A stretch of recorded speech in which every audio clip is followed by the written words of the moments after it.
सभी अपने हरियाणा के बहादुरगढ़ के भक्तजनों को जय श्री राधे। होली की बधाई देते हुए श्री राम मंदिर से ओमेक सिटी से आपको ये बताया जाता है कि होली का पर्व जो है वो आपके भारतवर्ष में कितना हर्षोल्लास से कैसे मनाया जाता है। इसके विषय में श्रीमद् भागवत में भी, वेदों में भी, शास्त्रों में भी प्रमाण है कि भक्त प्रहलाद को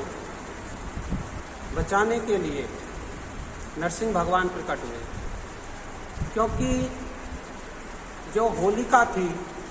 उसको एक वरदान था। उसके पास एक ऐसा वस्त्र था कि जिसको ओढ़ के वो बैठ जाती थी तो उसको अग्नि नहीं जलाती थी, और उसको जलाने के लिए उसके पिता ने बहुत प्रयत्न किया, उसको मारने के लिए बहुत प्रयत्न किया, क्योंकि भक्ति के तो, सनातन धर्म के तो काफ़ी ऐसे राक्षसवादी आज भी पैदा हैं। तो उस ओढ़नी की, उसकी जो वरदान था उसमें फिर भगवान ने क्या रक्षा की कि भक्त प्रहलाद ने भगवान का नाम लिया, भगवान का स्मरण किया, भगवान का कीर्तन किया। उस कीर्तन के प्रभाव से वो होलिका की जो चूनर थी वो उड़ गई और भक्त प्रहलाद उस होलिका की गोद में सुरक्षित बैठे रहे। वो चूनर भक्त प्रहलाद के ऊपर उड़ करके आ गई और होलिका से उगड़ गई, होलिका से नीचे उतर गई। तो इसका मतलब यह है कि भक्ति की रक्षा करने के लिए भगवान किसी न किसी रूप में आते रहते हैं। दूसरा प्रमाण ये भी बताया जाता है कि हमारे भारतवर्ष में माताएं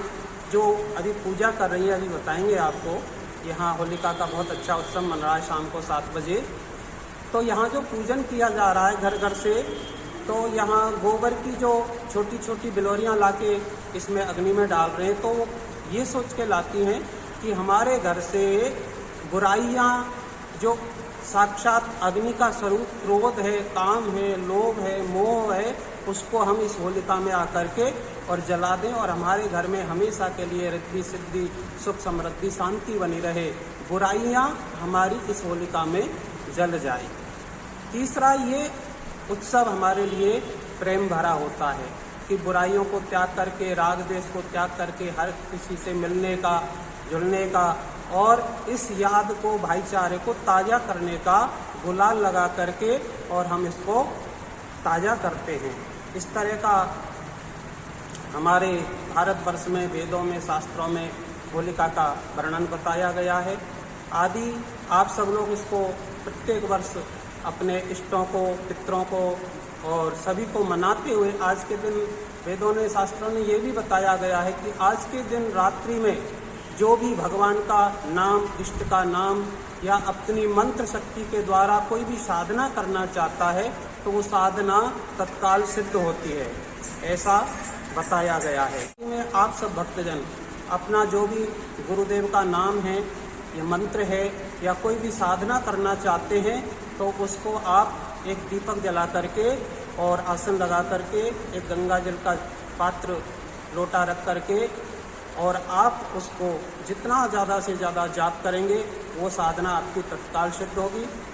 और आपको जीवन में वो खुशहाल